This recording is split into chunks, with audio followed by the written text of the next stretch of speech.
केही समय अगाडि हर्क साम्पाङले विद्यार्थीहरूलाई 3 दिन स्कुल पठाउने अथवा थ्योरी पढाउने, बाँकी अरू दिन चाहिँ स्किल सिप सिकाउने जस्ता कुराहरू चाहिँ अब हामीले चाहिँ शिक्षा प्रणालीमा ल्याउनु पर्छ भनेर चाहिँ हर्क साम्पाङले ल्याउनु भयो। र यो हर्क साम्पाङले यो कुरा गरेदेखि केही समय चाहिँ उहाँलाई चाहिँ ट्रोल पनि बनाइयो।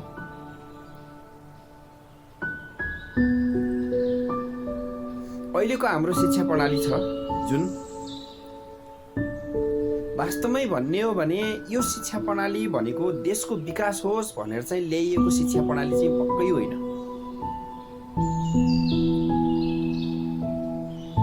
अब यहाँ लाग्न सक्छ देशको विकास गर्नको लागि भनेर चाहिँ ल्याइएको शिक्षा प्रणाली होइन भनेर, कसरी होइन भनेर फेरि लाग्न सक्छ, कसैको दिमागमा फेरि यो कुराफारी जाग्न पनि सक्छ।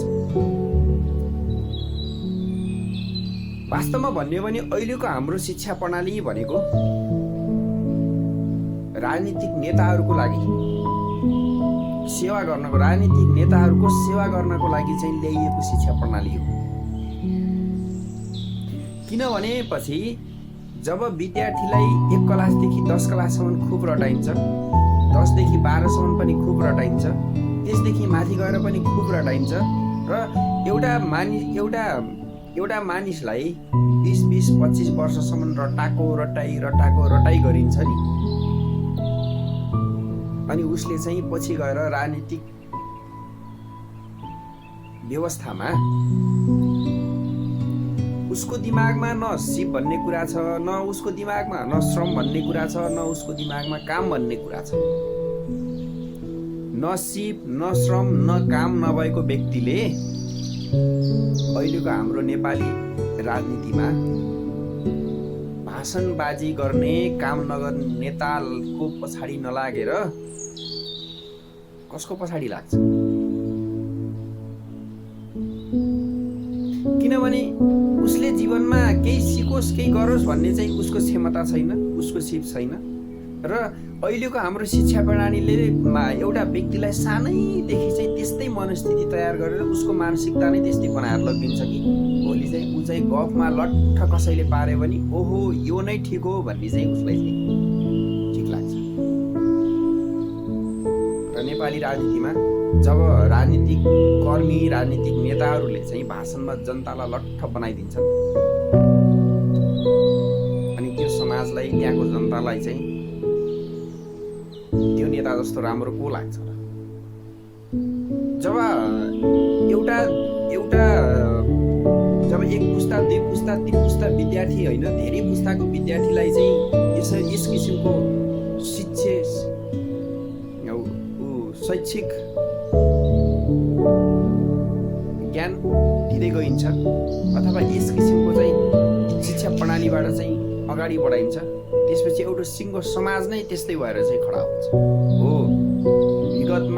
विगतका केही वर्षदेखि चाहिँ हाम्रो नेपालमा भएको यस्तै शिक्षा प्रणालीको व्यवस्थाको कारणले आज यो समाजमा काम श्रम भन्दा पनि चाहिँ भाषणबाजीलाई चाहिँ प्रमुख प्राथमिकतामा दिएर भाषणबाजी नै राजनीतिको चाहिँ उत्कृष्टता हो भनेर चाहिँ त्यस्तै किसिमको चाहिँ यो समाज चाहिँ यो शिक्षा प्रणालीले तयार गर्यो।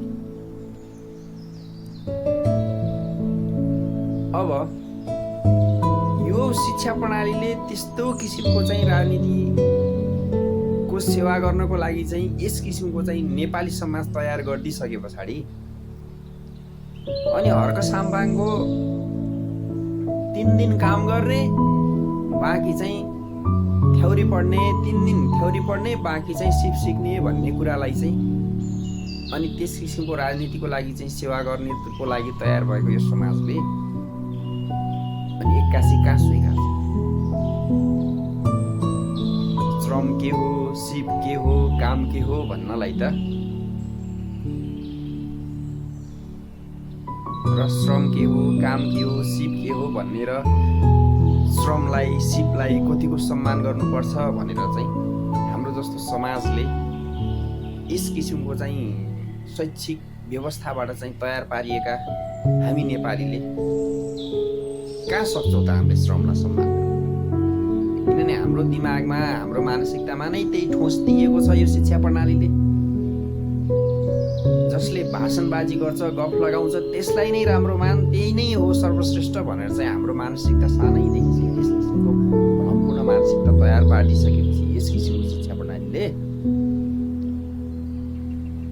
अनि कामलाई, सिपलाई, श्रमलाई हामीलाई त कहाँ राम्रो लाग्छ?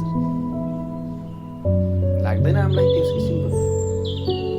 हामीलाई त के लाग्छ भनेपछि विदेश राम्रो लाग्छ। किनभने यस किसिमको शिक्षा प्रणालीले देशमा बेरोजगार जन्माउँछ पहिलो कुरा। दोस्रो कुरा राजनीतिको सेवा गर्नको लागि तयार गर्छ। अब बेरोजगार छैन विदेश जाऊ। यस किसिमको राजनीतिले देशमा चाहिँ श्रम, काम, सिप भन्ने कुरालाई चाहिँ प्रमुखताका साथ अगाडि ल्याउँदैन र देशमा यता पनि उता पनि जता पनि चाहिँ त्यही भाषणबाजीलाई नै सर्वोत्कृष्ट मानेर चाहिँ अगाडि बढाइन्छ भनेपछि देश बस्ने नेपालमा पछ्याउने भाषणबाजी राजनीतिलाई अपमान श्रमको गर्ने चाहना राख्ने विदेशको के यो सम्भव छ?